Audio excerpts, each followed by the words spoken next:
everyone, and good evening. My name's Bob Redman. I'm the program director here at Town Hall.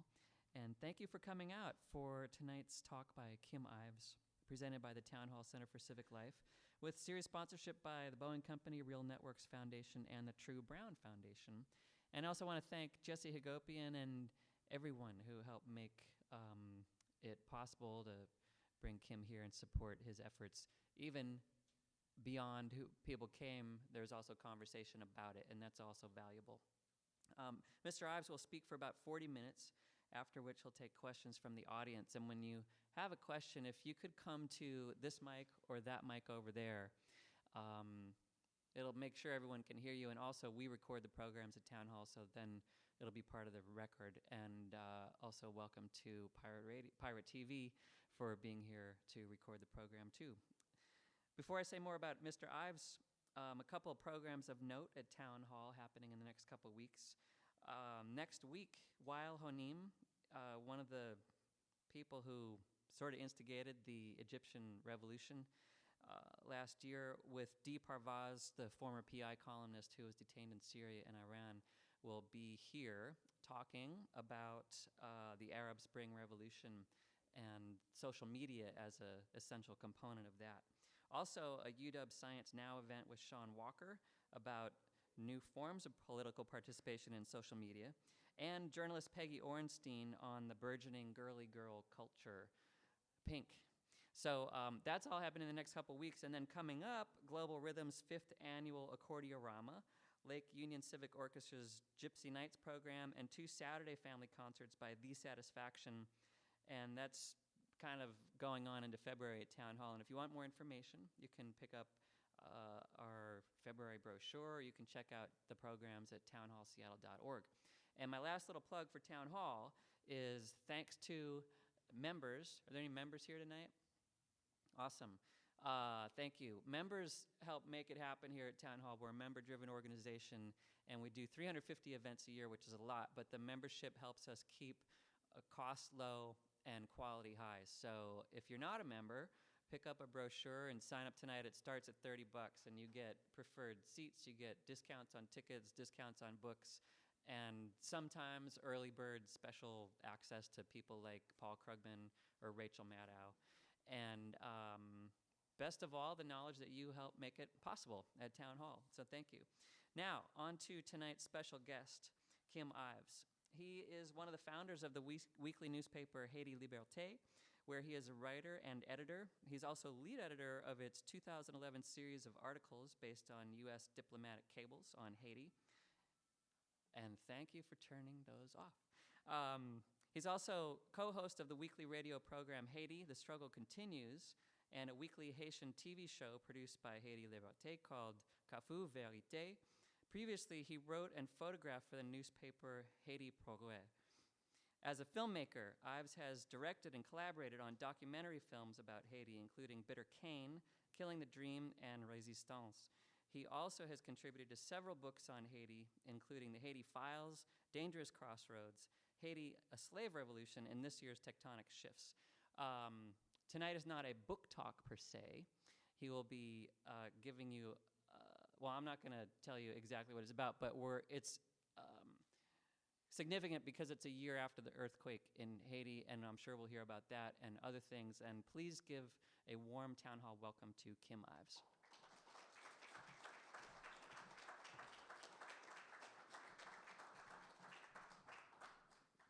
Thank you very much, and it's a pleasure to be here in beautiful Seattle.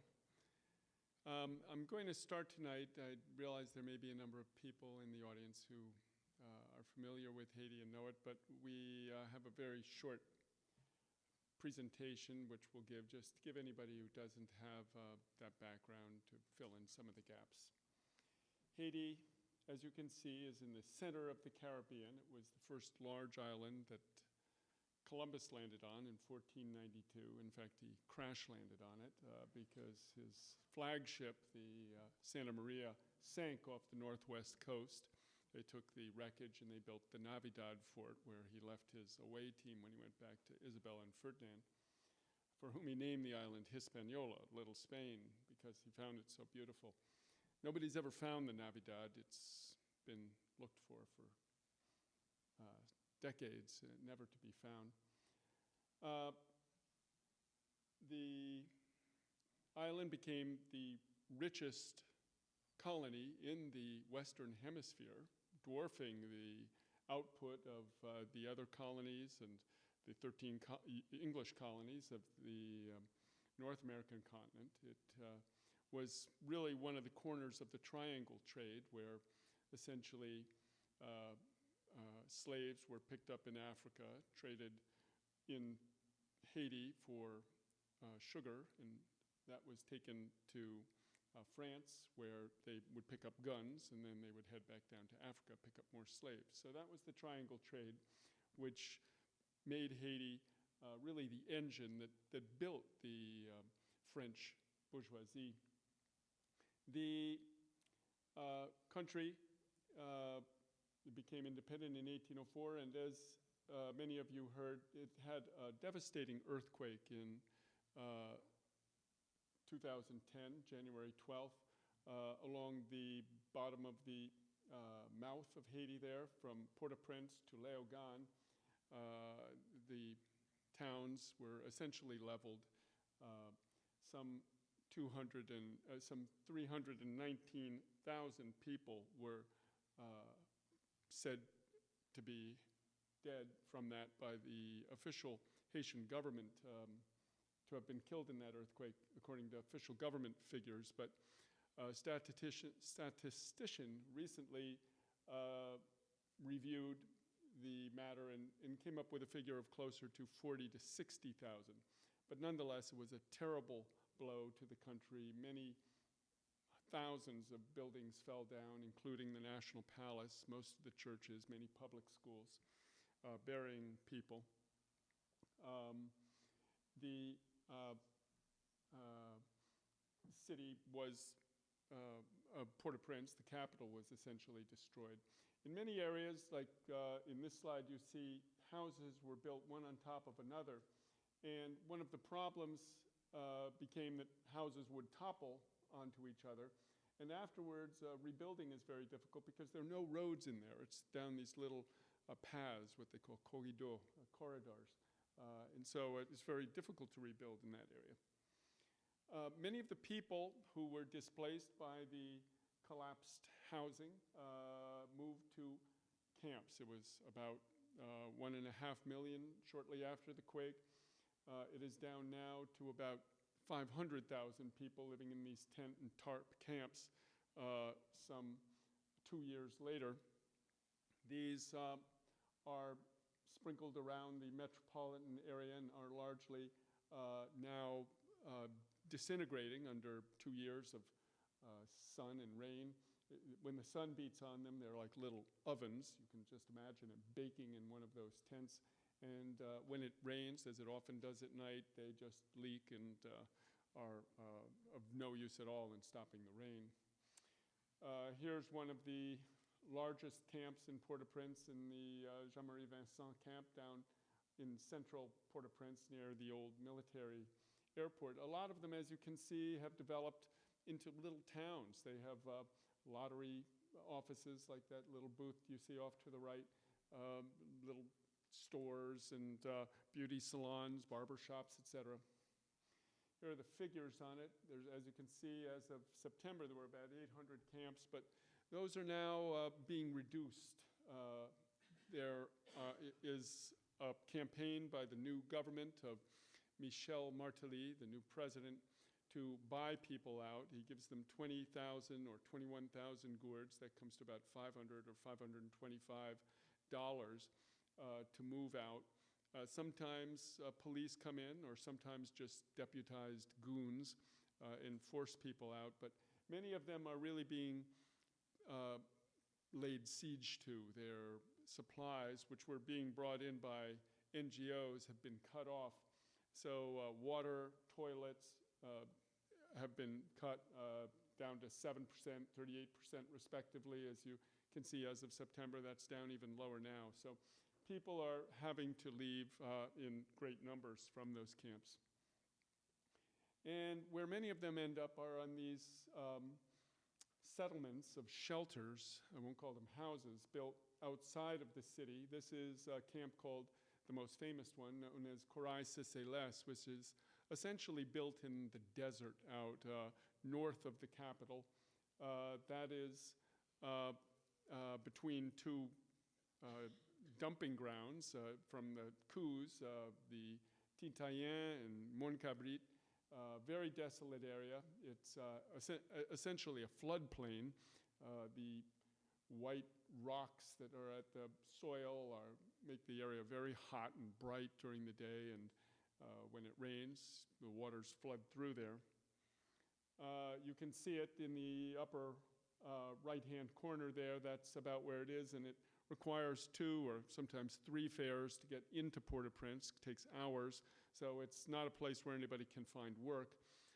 They're trying to take Korean investors and build an assembly factory out there to give the people work, but we'll talk more about that later. That's the cheap labor solution that they're proposing for Haiti, which is no solution at all. Outside of the camps, you see these large informal communities developing, people who had originally come to take advantage of the services provided to the camps by the NGOs, water, toilets, and now, of course, those have been cut off, and so these camps are left with nothing, but they remain out in the fields, and people really have nowhere to go back. This picture, by the way, looks exceptionally green. It was shortly after some rains. Generally, the hills of that area are much browner. The housing that remains, if you drive around Port-au-Prince, you'll see it, will have red, yellow, or green markings on them. And as you can see by this study that was done, the BAR study, only half of Haiti's houses are really safe, with the other half being basically should be demolished or should be repaired.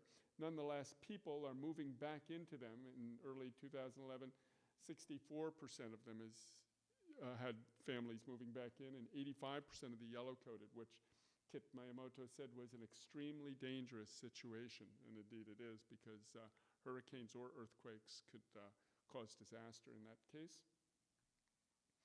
This is a picture of a field cholera clinic. Haiti is now the worst cholera epidemic in the world, a country which didn't know cholera 2 years ago.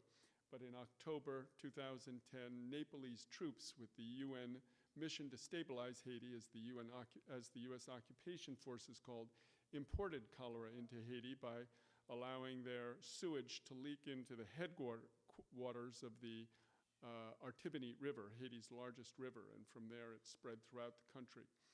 Over 7,000 people have now died from that epidemic. Over 500,000 people have been sickened.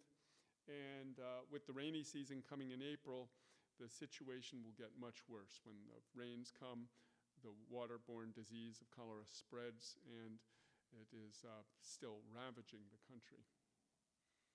It's interesting to note that cholera funding is about $130 million, which is about 8 times less than the $850 million spent each year on the UN military deployment of 10 to 13,000 UN troops. But here's what the aid figures show, that about half of the $5 billion, which was pledged in a March 2010 UN meeting, has been dispersed. That doesn't mean it has reached people. It just means the agencies or governments have released it. And nonetheless, only about 10% of that actually gets to the people, or to the government, I should say. And the other 90% is often bled off. Usually, most of that recovery aid is in fact going to the State Department, the Pentagon, contractors, or the NGOs themselves. So this is the situation of aid in the country, one which is dysfunctional, basically. Here's a picture of the embryonic Haitian army. There are 10 of these informal camps around the country. These are former Haitian soldiers, former death squad members, or people who want to be soldiers, being trained. This was one of the planks of President Michel Martelly's campaign. He is a neo-de-Valurist, has the soldiers as his base. He was the cheerleader of the 2004 and 1991 coups against former President Jean-Bertrand Aristide. The army used to be called the Forces Armées d'Haïti, or the Haitian Armed Forces of Haiti, the FAD. And it was disbanded by Aristide in 1995 because it primarily carried out coups against governments which were not following the dictates of either Washington or the ruling class in Haiti, and hence he dissolved it. Their role in Haiti is being fulfilled now by UN peacekeepers, as I mentioned before, about 10 to 13,000. They're at about 10,000 now. They popped them up to 13 shortly after the earthquake. In fact, they had sent 22,000 U.S. troops. In addition, they were so worried the people were going to rise up. But the UN troops have been deployed around Haiti. They've committed several massacres, the most notable being two, one in July 2005 and the other in December 2006, in which dozens of people were killed. Their bodies often disappeared. Many of the families didn't get the bodies of the young men killed back from those massacres. And the Haitian people want them out. They want them out of the country, particularly since they've imported cholera into the country. And because of these massacres, and also because there are regular events of sexual abuse. Earlier this summer, Ansel Hertz, Ansel, are you here? Ansel, who is living here, is from Seattle, helped break a story about 4 Uruguayan UN soldiers who sodomized a young Haitian man, 18-year-old man in the southern town of Port-Salut. This was all captured on a phone, and the video was given to ABC News. It went like wildfire around Haiti and around the world. Just last week, 2 more cases in Gonaïves and Port-au-Prince were identified of soldiers carrying out sexual abuse. We don't have the details then. Back in 2007, they had to ship home close to 200 Sri Lankan troops for abusing young girls as young as 9 years old. In sharp contrast, we have the mission of the Cubans in Haiti. The Cubans, for the past 13 years, have deployed, on average, about 800 doctors around the country, in the countryside. You see the different places there. The little red dots are the smaller ones out in the deep countryside.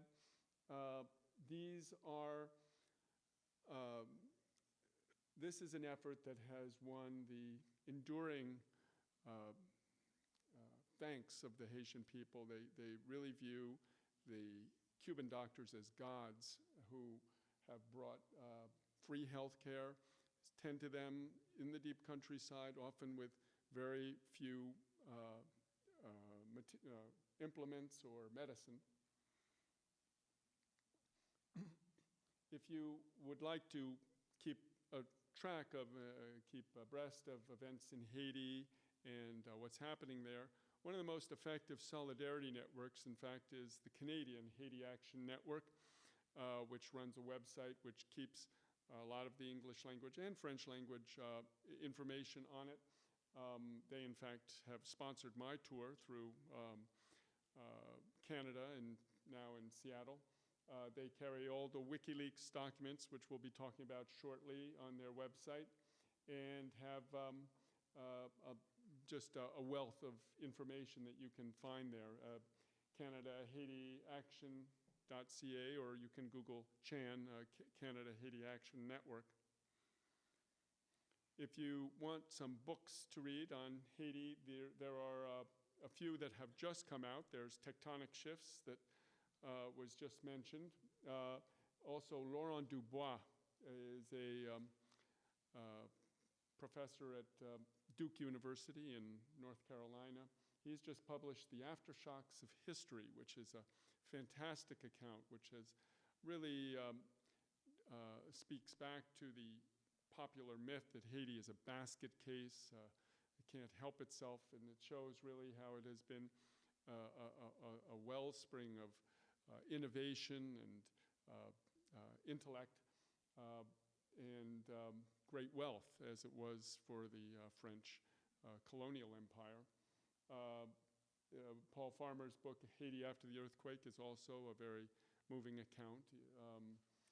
But one of the most important books, if you really want to understand the 2004 coup d'etat, is Damming the Flood by Peter Hallward. He's a professor of philosophy from Britain, but has written one of the great historical accounts of Haiti.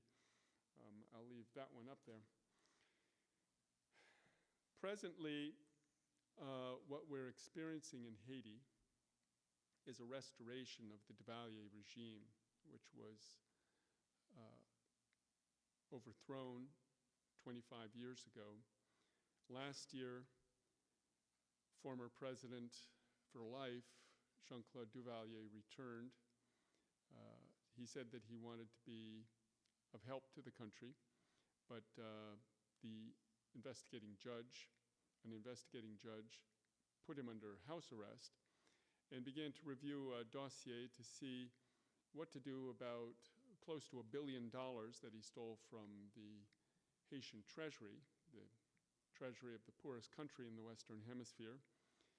But above all, the thousands, even tens of thousands of people who were illegally imprisoned, executed, tortured, and disappeared during his 15-year reign from 1971 to 1986.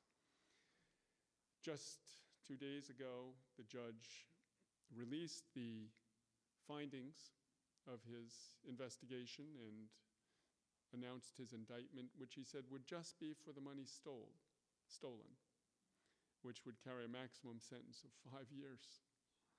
And the crimes against humanity, which have no statute of limitations on them, he cast aside as unnecessary. Well, needless to say, this has brought a tremendous backlash from human rights groups, from Amnesty International to Human Rights Watch to many Haitian human rights groups, all of them crying foul, calling for appeal. But really, this was possible because the government of Michel Martelly was in place, and on several occasions, most recently at the big capitalist conclave in Davos, Switzerland, Martelly announced that he was contemplating a pardon of Duvalier. Not that you can pardon a crime against humanity, that's not possible. But he said he would, and so he created some kind of pressure on the judge, some sort of notion that there needed to be reconciliation. And the world responded with outrage. He backtracked the next few days, but nonetheless, the damage was already done. The irony to this is that the judge put a house arrest order on Duvalier, but almost every night, any night during the week, you could see him in the best restaurants of Pétionville, the bourgeoisie's quarter above Port-au-Prince in the cool mountain heights, eating with a large security detail and many well-wishers. In contrast, Jean-Bertrand Aristide, the former slum parish priest who was elected really in response to Duvalier's reign in 1990, returned to Haiti after 7 years of exile and was received by some 10,000 Haitians who poured out spontaneously. They were basically demobilized by the government radios which said, oh no, Aristide's not coming back. But when he came back, within about 10, 20 minutes, tens of thousands had massed outside the airport, and this human wave carried him from the airport to his home in Tabar, about 2 miles away. It was an incredible outpouring, and I've seen a lot of outpourings in Haiti, and this was one of them. But the irony is that Aristide, who came back to this acclaim, has himself actually been under house arrest. While Duvalier, under house arrest, circulates freely, Aristide cannot leave his home. He has not left his home since he returned in March of last year. So this is the reality of Haiti today. President Martelly is facing some crises of his own. He's been accused of very severe charges of corruption. For instance, to give you a taste of it, the dossier is very large. We can talk about it more if we'd like.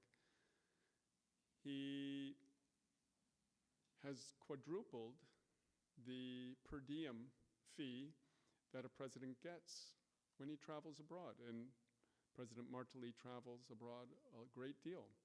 The Haitian president used to get $5,000 a day. Martelly put it at $20,000 a day. His wife, if she travels with him, gets $10,000 a day. If his children travel with him, as they often do, they get $7,500 a day. If some of his colleagues and friends, what he calls counselors, he gives them those titles, travel with him, they get $4,000 a day. And Martelly rarely travels without a huge retinue of people, not 15 or 20 as is customary, but 30. So these junkets that he's taken have been huge cash machines, giant ATMs on wheels, which travel around the globe to Davos, Ireland, etc. That's where he just came back from. So we have this on the one hand, but to top it all off, the cherry on top, if you will, is that it appears he is a US citizen, which is in stark violation of the Haitian Constitution, which says you have to be a Haitian citizen who has never renounced your nationality. Well, about 7 months ago, we found one of his family members who was willing to talk to us at Haiti Liberté, and they told us that he'd had a passport, that he'd been a US citizen since 1993 or 1995. We didn't run with the story because we could never confirm it. We called the State Department. I could say we could never explicitly confirm it. We called the State Department, we asked them, we said, is he a citizen? And they hemmed and hawed quite a bit, saying, there's privacy laws, we can't tell you that. But finally, they gave us an answer.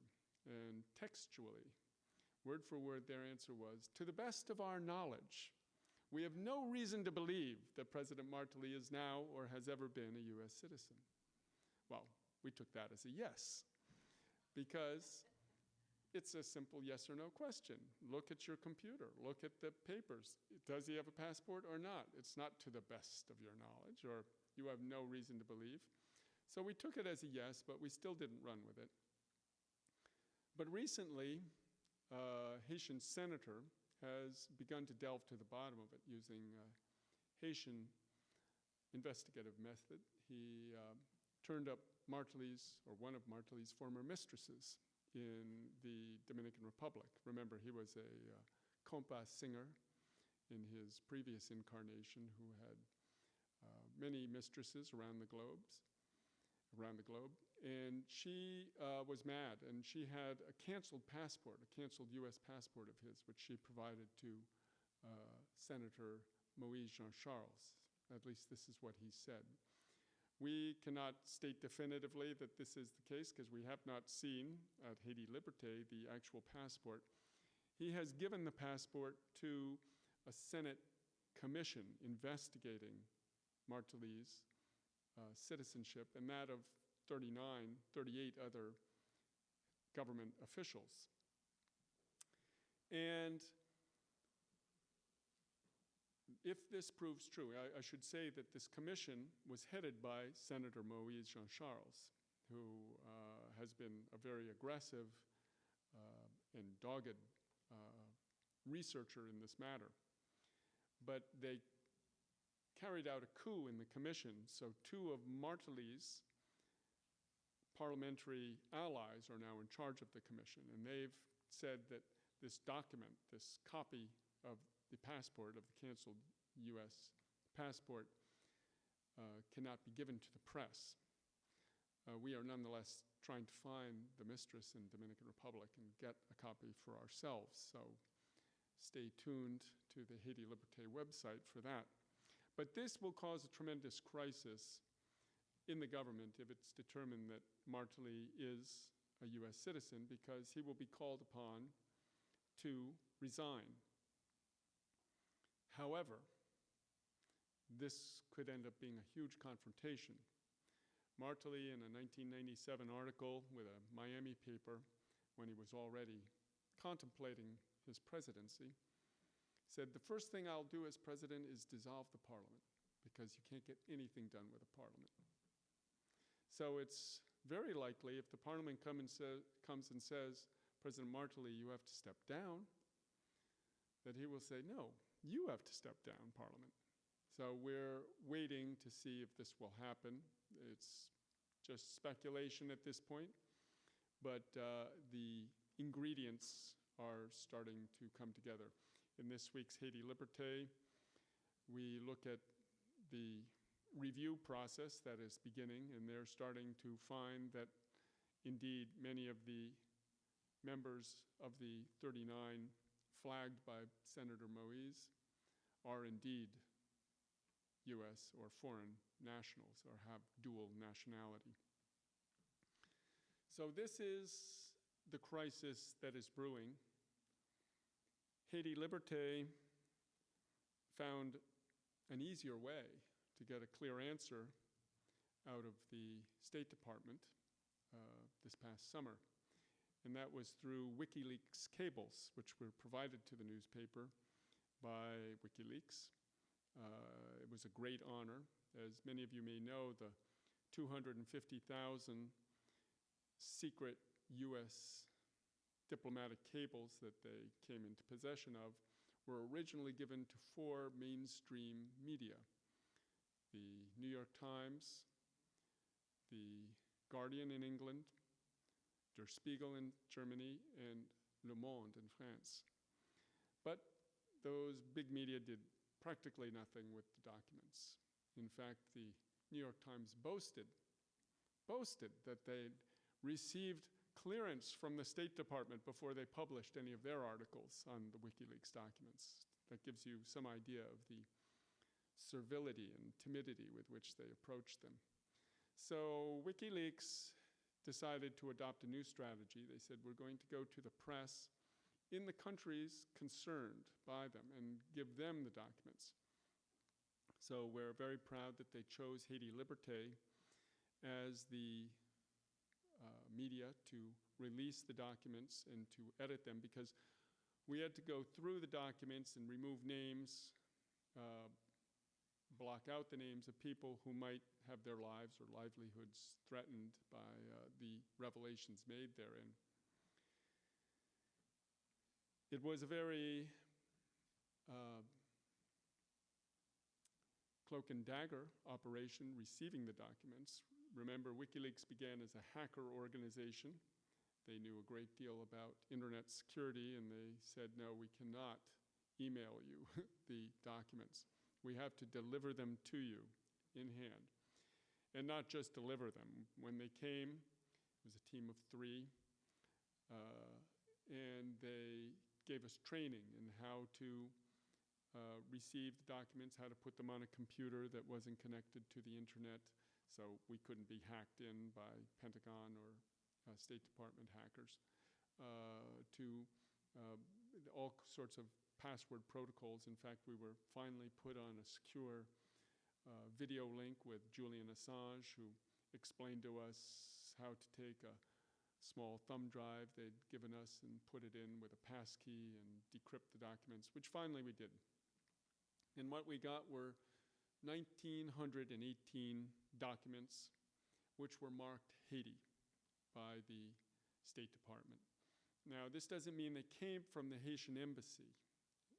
In fact, it means that any communication throughout the U.S. diplomatic service, it might be from Ottawa to Washington, or the Vatican to Washington, or Paris to Haiti.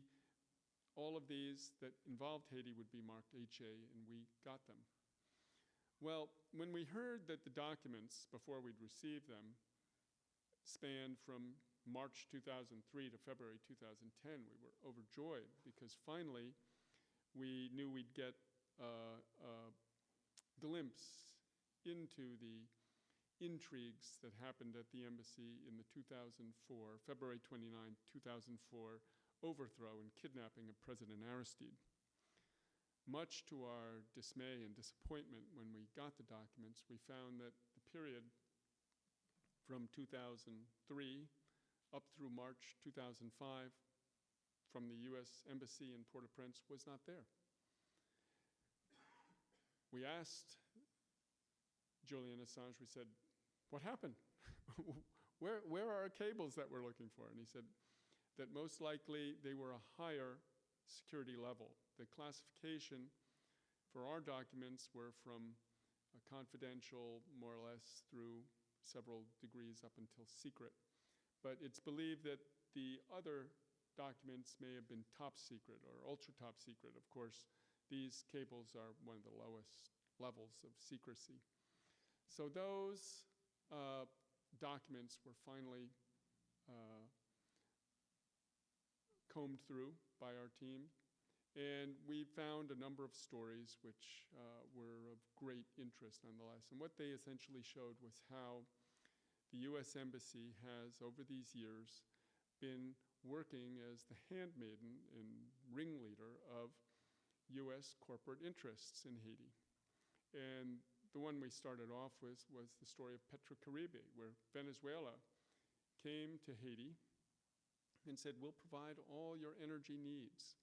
14,000 barrels of oil a day. You pay 60% up front, 40% you pay over 25 years at 1% interest. Saves the country $100 million a year." And even the U.S. Embassy had to admit in the cables that this was tremendous boon to the country. But they nonetheless worked with Texaco Chevron, ExxonMobil, to torpedo the Petrocaribe deal. It took them 2 years. On the very day that President René Préval was inaugurated in 2006, he went straight from the podium where he delivered the inaugural speech to a room in the palace. The press was invited, and there he signed with Vice President Rangel of Venezuela the Petrocaribe deal. It wasn't for 2 years that oil could begin flowing, and that was due solely to U.S. Embassy sabotage. They also sabotaged efforts of Haitian parliamentarians to raise the minimum wage to $5 a day. Assembly workers were being paid $1 and change a day to assemble electronics and clothing for labels like Hanes, Fruit of the Loom, Gap, Levi Strauss. And this effort by the parliamentarians to raise the minimum wage to $5 a day still would have been the lowest minimum wage in the Western Hemisphere. They fought it, and they won this time. They won, at least temporarily, and got President Préval to intervene and put it down to $3 a day. It's all outlined in the WikiLeaks pieces we did. The other areas, and you can check them, they're on the Chan website that I showed you, very well laid out. We have them also on the Haiti Liberté site, but the Chan website does actually a better job of laying them out. We looked at how they tried to block Aristide's return in conjunction with Canada and France, the Vatican, to keep him from returning. For 7 years, he was in exile in South Africa. We looked at how they helped integrate paramilitaries into the police force the police force, which was supposed to keep the peace. So they put people who had been coup makers, paramilitary coup makers, into the police force. We looked at the earthquake aid, how they deployed without any Haitian government clearance, 22,000 troops, and then went and badgered any journalists around the world who criticized their efforts.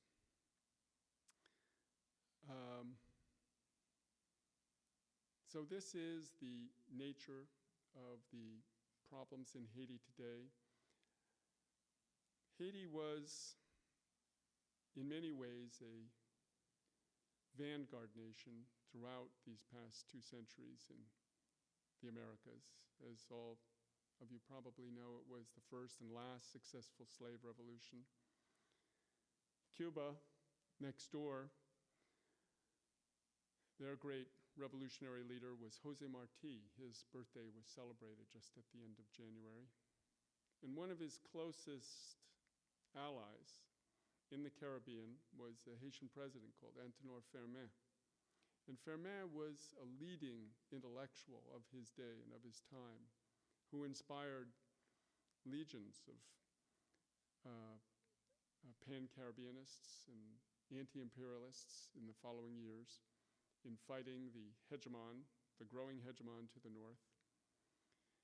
And Antenor Fermin became close friends with Jose Marti. In fact, Marti, he left on his final voyage to Cuba in 1895 from the port of Cape Haitian. And 1 month later in May, he was killed in battle fighting for a free Cuba. And in this has been the role of Haiti throughout history. It was the first nation to foil U.S. election engineering in 1990 with the election of President Aristide. Up until then, the U.S. basically had been able to successfully apply their formula where they would back a candidate through their National Endowment for Democracy with millions of dollars, and just like here, the candidate who spends the most wins. But it didn't work in Haiti. It foundered. And a priest who was outspent 64-1 by the U.S. candidate won the election in a landslide. And it changed history. It was then that Hugo Chavez in Venezuela, and Evo Morales in Bolivia, and Correa in Ecuador, and even Lula in Brazil began to look and say, wow, we can do that. Build a vast front and just take those elections. Make it possible. So Haiti has been this leader, and we owe it that respect. And we should always remember the words of Antenor Fermin on his deathbed when he said, "A people can live only so long under tyranny, injustice, illiteracy, and misery. And then one day they'll rise up." Thank you.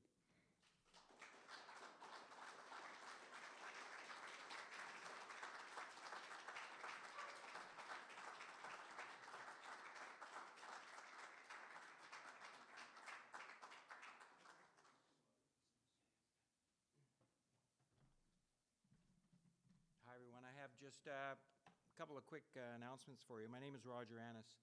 I'm a coordinator of the Canada-Haiti Action Network in Vancouver. Kim's current speaking tour began in Winnipeg, Manitoba. And we thought, well, he's only going to be a couple thousand miles away from Vancouver, so let's bring him to Vancouver and Victoria, which we did. And hey, we're only a couple hours away in Seattle, so here he is in Seattle. It's lucky for him we didn't start phoning San Francisco and Los Angeles and Phoenix. He'd never get home. So it's been a very successful four-city speaking tour for Kim, and it is reflective of the growing cooperation that's happening in the Haiti Solidarity Movement internationally. We have been working very closely with Haiti Liberté for the past several years in Canada, and also with the very important organizations that you have here in the United States that are down there performing tremendous works in support of the Haitian people, Partners in Health on the medical front. The Institute for Justice and Democracy in Haiti, which is providing vital human rights assistance to Haitians as they battle through the political conditions that Kim was talking about. Trade unions that are getting support in Haiti from their allies, international women's rights organizations, and so on. Kim and I were just on the phone a couple of days ago to our colleagues in Great Britain of the Haiti Support Group, who are now on an 18-month mission to try and pressure and convince the European Union to change its political course in Haiti and to begin to cooperate closely with the Haitian people instead of running interference with their social justice aspirations. Kim was at a conference in Brazil in November of this past year, a very important conference there, because sadly, many of the governments of Latin America have been cajoled or hoodwinked or have accepted to participate in the UN military occupation mission in Haiti known as MINUSTA. And there are growing voices in Brazil and Uruguay and Argentina and other Latin American countries that don't want their governments participating in what is essentially a force of military occupation. Our goals and our solidarity efforts internationally, we share them even though we're different organizations doing different things. We might have different views on Haiti's current political situation or its history, but we share some very, very strong common views. One is we support the social justice aspirations of the Haitian people, which are very clear. Every time that the Haitian people go to the polls in free elections, not faked elections, in free elections, they vote overwhelmingly for socially progressive government. And 2 times in the past 25 years, they've voted for a president named Jean-Bertrand Aristide, whose presidency has been interrupted by coups d'etat, either supported or provided important support from the United States, but also Europe and increasingly from Canada. So the social justice aspirations of the Haitian people are very clear, and we're supporting those. We also want to put an end to this reckless and destructive foreign political intervention, which is really at the root of Haiti's poverty. That's why Haiti's poor, not because the Haitians don't understand matters, aren't supportive of democracy. On the contrary, Haiti is probably has the strongest democratic will of a people in this hemisphere at least, but it's this incessant foreign intervention that prevents the Haitian people from freely exercising their political will. So we want to put an end to that. And we want the resources of the United States, of Canada, and of Europe to be mobilized in the very considerable task of reconstruction that is still, sadly, lying ahead in Haiti. The aid and reconstruction effort in Haiti has really hardly gotten off the ground. And the reason is that the big powers of the world don't want, despite all of their words, despite all their fine phrases, they don't want a free, sovereign, and independent Haiti to get on its feet and begin to move forward. They've been running interference with that for years and decades, precisely so that Haiti could remain a source of cheap labor, cheap natural resources, and above all, could not serve as an example, as it did 200 years ago, to an entire hemisphere, if not world, for how we can move forward and build an entire world of justice. So that's what we're doing. And in doing so, we are supporting the vital social organizations in Haiti itself that are making this happen. The organizations of the Haitian people, their political parties, their trade unions, their women's rights organizations, all of the people that are working so hard in the post-earthquake conditions to fight for some semblance of recovery and the beginnings of reconstruction in the country. I mentioned a couple of the important organizations in this regard that exist here in the United States and that very much inspire us in Canada. And in fact, we've been able to assist Partners in Health and several others to open up offices now in Haiti because, in Canada, because Canadians are aware that you have, because of your longer involvement in Haiti, for good and for bad, have created effective organizations here of assistance to the Haitian people. So we're going to invite you to join us in this process. And one thing that you can do tonight that we're going to make very specific is you can support the very important work of Haiti Liberté. It is Haiti's largest weekly newspaper. It puts forward a progressive voice and social program for the Haitian people. That's the views of their editors, of their writers. And it's a vital conduit of information for the Haitian people to know that the world is concerned about Haiti. Every week in its pages, Haitians have an opportunity to read about what the world is saying, thinking, and doing, and of course read about the political developments in their own country. So we're going to pass a collection basket tonight to assist Haiti Liberté, which I have to stress because I was in Port-au-Prince last year and saw the office in Haiti work under very difficult conditions without the necessary material resources that should be available to such a newspaper, and it's because we're not doing enough to support it. So you have an opportunity here tonight to contribute financially to Haiti Liberté. There are other important media projects in Haiti as well, and in whatever field that you are interested or you might have professional expertise, whether it's in medicine, law, journalism, architecture, there are fairly easy ways for you to join up with the effective organizations in Haiti that are working in these fields. Another journalistic endeavor that we've been supporting is called Haiti Grassroots Watch, producing fabulous reports, and they're doing it by training Haitians in the research and writing that's important to bring their voice to the world. And so, so Jessie, our colleague here, will begin to pass around a basket for you to contribute to. Also, we have an email list. I say we, I don't live in Seattle, but our colleagues here have an email list which you can sign if you would like to get a weekly information email about the most important news that's happening in Haiti, and also notice of Haiti solidarity activities that are happening in Seattle. So I invite you to sign this. And finally, there's a very important new book that's just been published, and we're very happy to have lots of copies for sale on the table here. It's the second one on the list here. It's called Tectonic Shifts.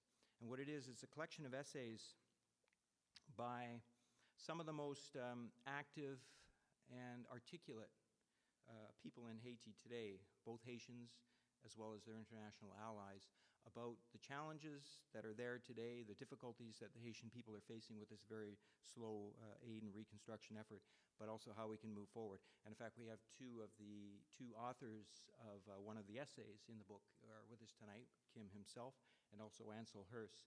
Ansel's a terrific young journalist who's been in Haiti for the past 2 years, is now living in Seattle, and you can go to his website, Media Hacker, and get a real sense of the tremendous work that he did in bringing to the attention of the world the real conditions that the Haitian people are facing, and really has done a terrific effort. So yeah, we even have two of the authors of the book here, so I invite you to buy the book, take a copy with you. It's for sale at the table over there for $20 tonight. So thanks for your support, for your attention, and we very much look forward now to hearing further from Kim in the question and answer discussion.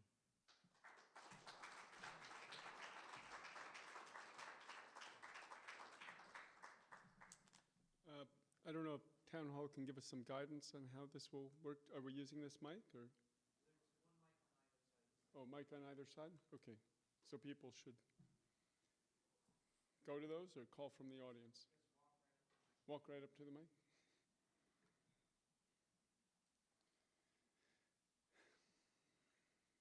Looks like you're up.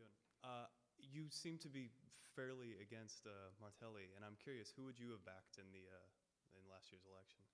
Well, I think first and foremost, as Aristide said on his arrival, it was an exclusionary election. Haitians call it a selection, not an election. I think that the Provisional Electoral Council of Haiti should have been allowed to decide. Essentially, the first round of the elections were a total mess, totally fraud-filled, violence-marred mess.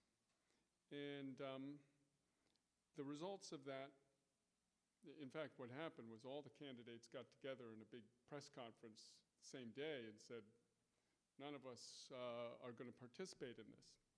Then the head of the UN mission called Martelly and Mirlan Maringá and said, you guys are ahead. You're going to win. Don't pull out. And they flipped. They abandoned everybody else, and they said, okay, we'll get on board if you're going to have us win. And the results that the Electoral Council handed down had Mirlan Maringá first and Jude Celestin, the candidate of the Unité Party of former President René Préval, come in second, with Martelly a close third. Well, at that point, the OAS and US intervened, meddled in the Haitian election, and basically overruled the Electoral Council, which has, by the Constitution, is the final arbiter of electoral matters. And they said, no, you're going to put Martelly in number 2, which happened, but not with the Electoral Council's grace. And the Electoral Council had to vote, a majority vote, to approve the first round results, which it never did. So essentially, that second round election that was held on March 20th, 2011 was illegal. So the first thing I would say would be there should have been inclusionary elections, including inclusive elections, including the Lavalas family. Second, the Electoral Council should have been able to exercise its sovereign right to conduct elections as it sees fit. And that would have been the result. But Martelly essentially was, to our mind, imposed by the US and OAS. Yeah. Yes. Thanks for being here. I'm keep track of Haiti more through the NGOs, a number of which you've mentioned that I've supported. I'm a supporter of PIH and read their reports as well. And in a recent report, Paul Farmer criticized efforts of the international aid organizations for stepping over the government and basically making the government inadequate or incapable of building the capacity to rebuild the country, and leaving it in a situation where there was too much outside intervention, and many of these organizations were pretty much there's a lot of criticism of them being very self-serving and really not the money never really reaching the population. So how do you view that? This government is corrupt from what you've described and other things I've read, but on the other hand, it is the existing government, and how could you see the money handled in a transparent, accountable, really productive way? Well, we totally agree with Paul Farmer, and no matter what we think of the Martelly government, we think as a matter of principle, the Haitian government, whatever the Haitian government is, should be the one conducting and leading the aid effort and all efforts in Haiti. Essentially, since the 1990s, if you read the USAID reports, they've been looking for ways to circumvent the central government, to weaken it, to destroy it.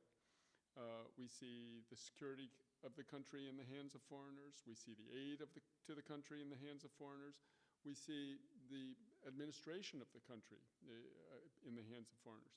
So you have a weakened state, and as a matter of principle, we feel that this has to be changed. It has to be the state. That is the only thing that the Haitian people can vote in, put in, and have a say over. They can't do that with an NGO or with a foreign government or with the IMF or with the World Bank. It's only with their own government. If the Haitian government is corrupt and doesn't do the right thing with the aid, that's then for the Haitians to figure out what to do about that government. And so to us, it's the essential problem in Haiti today is that these foreign forces are essentially taking over the country and denying it its self-determination. Thanks a lot, Kim. I really appreciate your time today. And as you know, I was in Haiti during the earthquake with my family. When the earthquake hit, we started whatever medical relief we could provide at our hotel. And it was incredible to read the WikiLeaks cable that says the gold rush is on from the U.S. Embassy. That's what they're thinking about, how to make money off of the situation while there's one of the worst tragedies in history. And one thing that while I was in Haiti, I wrote an article from the airport while I was there because I talked to a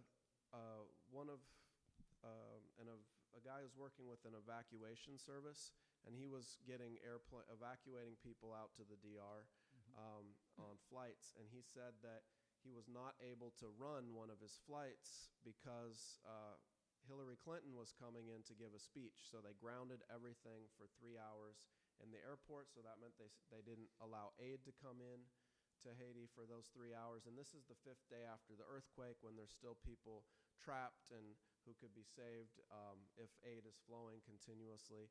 So he said his flights were not able to get badly injured people evacuated.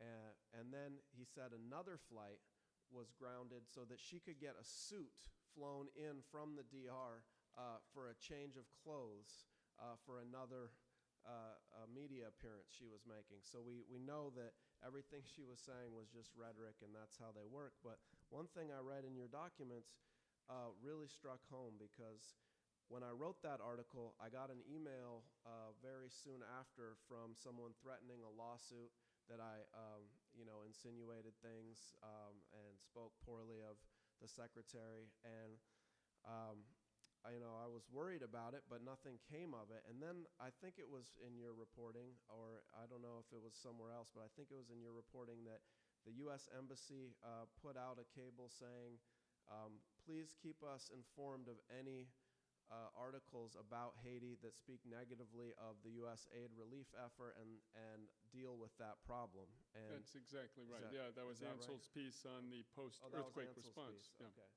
Yeah, excellent. Thank you for revealing that, because it made clear where this random threat came from, right? Trying to silence voices that were pointing out the horrible job the U.S. did in the aid relief. That, when you talked about tens of thousands of people dying in this earthquake, well, thousands of them died directly in the earthquake, but tens of thousands more died because they didn't get water or food in the first 3-5 days, and they were trapped under. So I greatly appreciate that reporting, and I just want to know what people in this room that want to continue to challenge our government, because as you said, the foreign intervention is the main problem of this greatly wealthy area of the world that can take care of its own problems. What can we do to challenge our government to stay out of their affairs?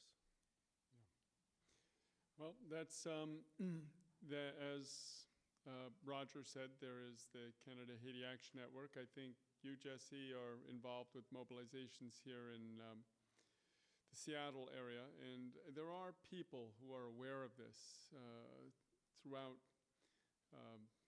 the country about the U.S.'s heavy hand.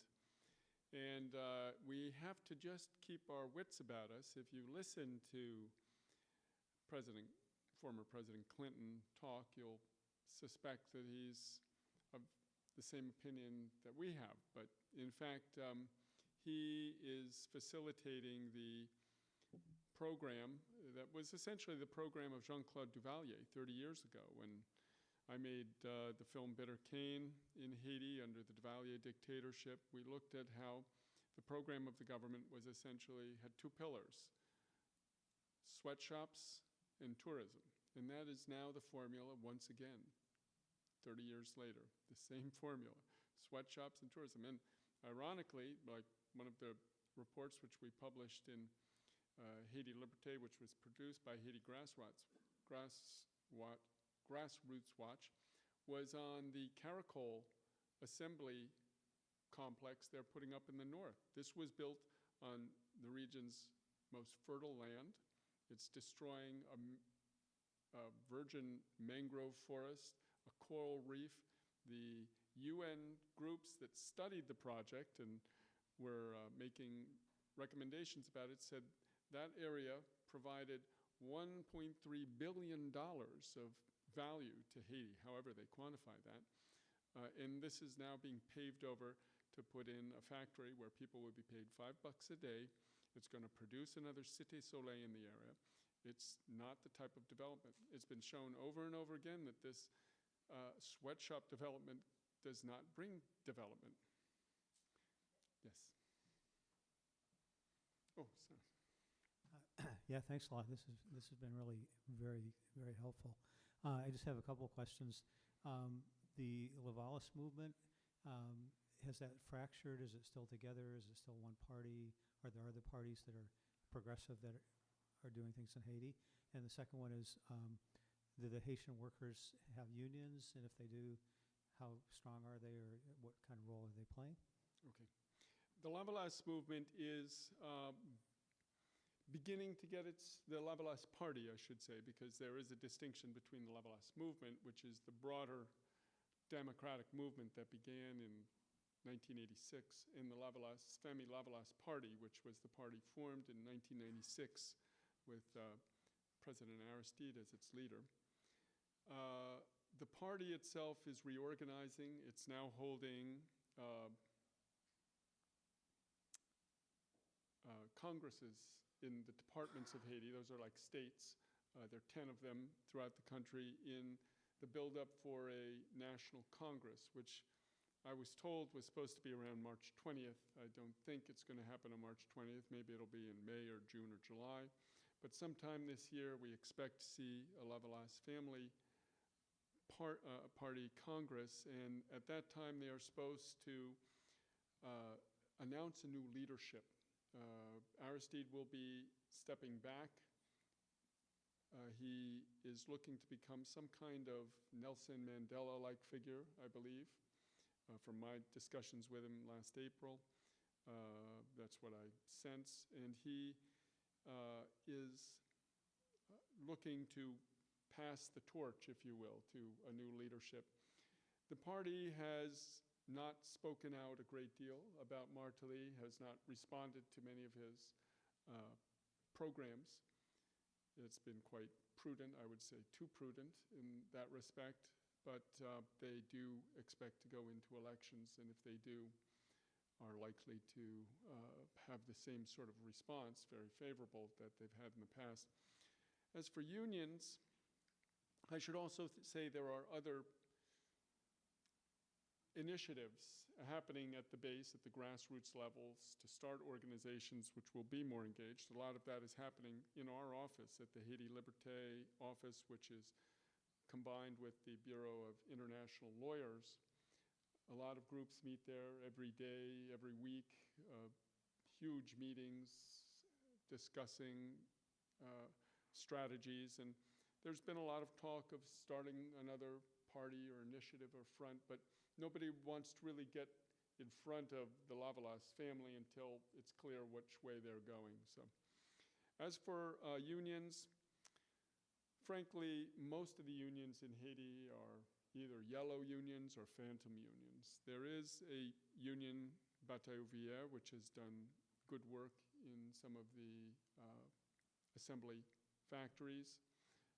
They've had a politically confused stance in some cases. They supported the coup of 2004, which has earned them a lot of scorn from portions of the progressive movement worldwide.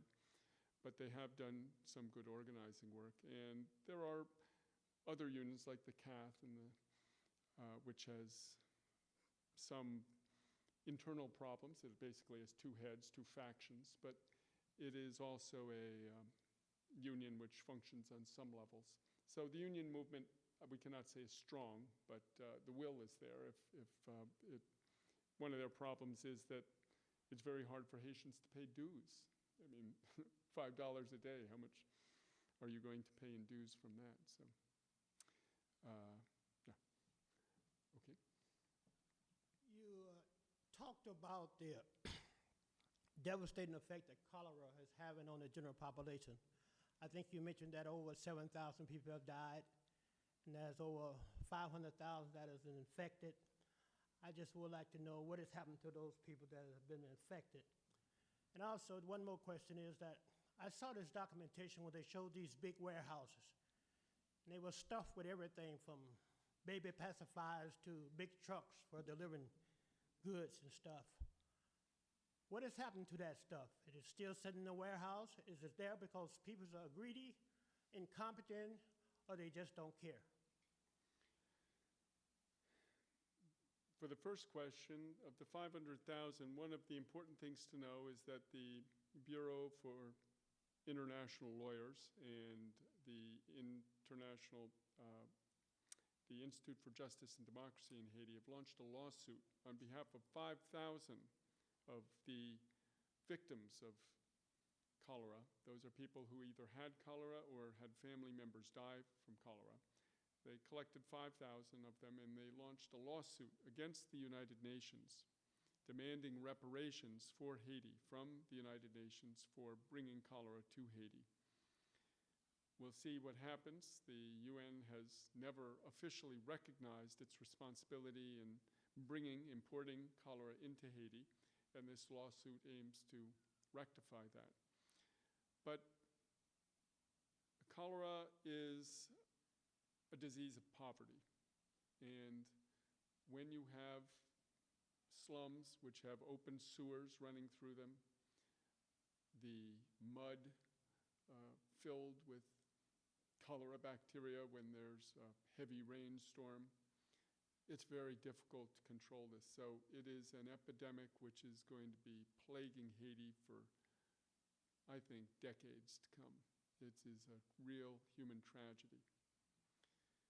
And as for the materials that you saw, I'm not sure what has happened, but I think the problem with aid has been that there are a lot of NGOs which are in a, I could call it a racket. They make money off of this charity, and I think a lot of aid has been wasted in this way. It's even dumped. I've seen it even in Brooklyn, New York, where one of our offices is. We have an office in Port-au-Prince, but one in Brooklyn as well. And I once saw a warehouse of a church which had done a collection for Haiti, filled with things like you're saying, toys and discarded clothes. And eventually they ended up dumping it because they never could get it shipped to Haiti. So people had brought it. And so I think there's a huge problem with the aid going to Haiti. And I think when people do give, you should do it judiciously to organizations which have a track record of effectiveness. I've heard conflicting reports about the nearly $5 billion that were given to Haiti after the earthquake. I've heard that $2 billion were left because there was no infrastructure to channel the money to the population in need. So I wrote to my sister, and she said that her information was, for instance, that less than 1% of the contracts for reconstruction were assigned to Haitian companies, and a lot more to U.S. contractors, and that the United States government had appropriated 39% of that money as a charge for the help of U.S. troops in Haiti. Have you got any? Those figures are just about correct. We, as this slide we had before showed, of the recovery aid, that is the aid supposedly to rebuild infrastructure and so forth, some 6 to 10% of that has gone to the Haitian government and national systems, so 90% of it. And of the relief aid, yes, there was a review done of what the U.S. relief dollar going to Haiti, and they found that 99% of it went right back to the Pentagon, the State Department, and the U.S. government and NGOs. Only 1% went to the Haitian government, so this is the problem. Yeah. Yes. Yeah, I'd like to ask about the effectiveness of cultural workers within Haiti and outside of Haiti in helping the Haitian people to, at long last, someday attain their historic, their struggle for democracy. Some years ago, I'm thinking it was 15, 17, 18 years ago, some of us in Seattle hosted a musical troupe, Boukman Experience, here in Seattle. And they were so well received here, and they seemed like such eloquent cultural ambassadors of their people. Wonder if they're still, if they still exist. And I had also heard something a while back about a film that Danny Glover was wanting to do about Haiti and historically, if you know anything about that, if anything's come of that. So yeah, the painters, the poets, and the dancers, Yeah. and what they can do. Well, Lolo Beaubrun, who is the leader of the Boukman Experience, is still around. He's had his ups and downs. The group is not terribly active right now. And back when you had it, it also had another singer who went to another group called Boucan Guinée. He's been actually putting out a few albums of late. But these groups emerge. There's always one or two which are coming out with compelling new revolutionary songs and lyrics and mobilizing people. Music is very central to Haitian culture and as any culture, and it is a real medium of sending out political messages. Danny Glover's film, it's interesting, he got 18 million, I believe it was, of funding from the Venezuelan government to film it. He had Don Cheadle to cast in the role of Toussaint, but he couldn't get the rest of the funding because it didn't have a white lead, a Caucasian lead. That's what he had said, that basically he foundered on that problem of Hollywood would not buy it if it were just about black people. So this is a very sad commentary on the world today, that one of the great moments in human history cannot be recreated by one of the great artists of human history because of this racism in the system, if you will. Well, maybe they could get a white lead, but it would have to be a villain. It would be it would be Thomas Jefferson or somebody Right, like that. something like that. Napoleon, But yeah, this has been the problem for that film. So hopefully, but I should call people's attention. There actually was a pretty good Haitian Toussaint film done by the French called Toussaint, which recently came out. I saw parts of it, but I've had a lot of people tell me it's quite good. So people can look for that and learn some French, if they can. Yeah.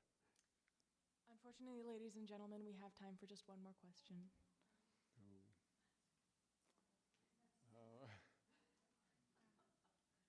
First off, thank you so much for all your hard work over the years. Thank you. You mentioned that paramilitaries were placed into the police force. I was wondering if you see evidence of direction coming from the School of the Americas. I would suspect that. I can't say I've seen evidence, but we do know that Colonel Michel Francois, who was the principal leader of the 1991 coup, was trained at the School of the Americas. And we know a number of Haitian military leaders had been trained at the School of the Americas. It's been now close to 17 years that the Army has been demobilized. So theoretically, the School of the Americas has less control over the Haitian security, but it should be noted that the head of the Haitian police is a guy called Mario Andersol, and he is in fact a U.S. planted police chief. So the U.S. keeps close tabs on the police force in Haiti, and they actually put the brakes on Martelly when he was pushing for his army, saying, no, we're not going to fund that, just beef up your police, but no army. And to us, that's the same reason, is they're trying to keep the central government of Haiti weak, because should Martelly crumble, and as I suggested, that may happen with this dual nationality question, that army could end up in the hands of an Aristide, or worse, somebody who's militantly anti-imperialist, and then they'd have a problem on their hand. They'd have a revolutionary army, which would be fighting troops coming in. So I think the School of the Americas mobilization should continue to keep them on the defensive. Thank you. Thanks. And thank you all for coming out. Town Hall, can we get one last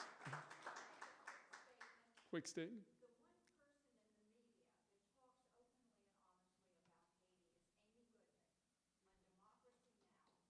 Oh, that's That is, Democracy Now!, we have to give them great thanks. They've helped us very much at Haiti Liberté.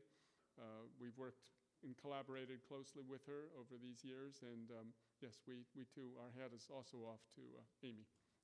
Okay, thank you.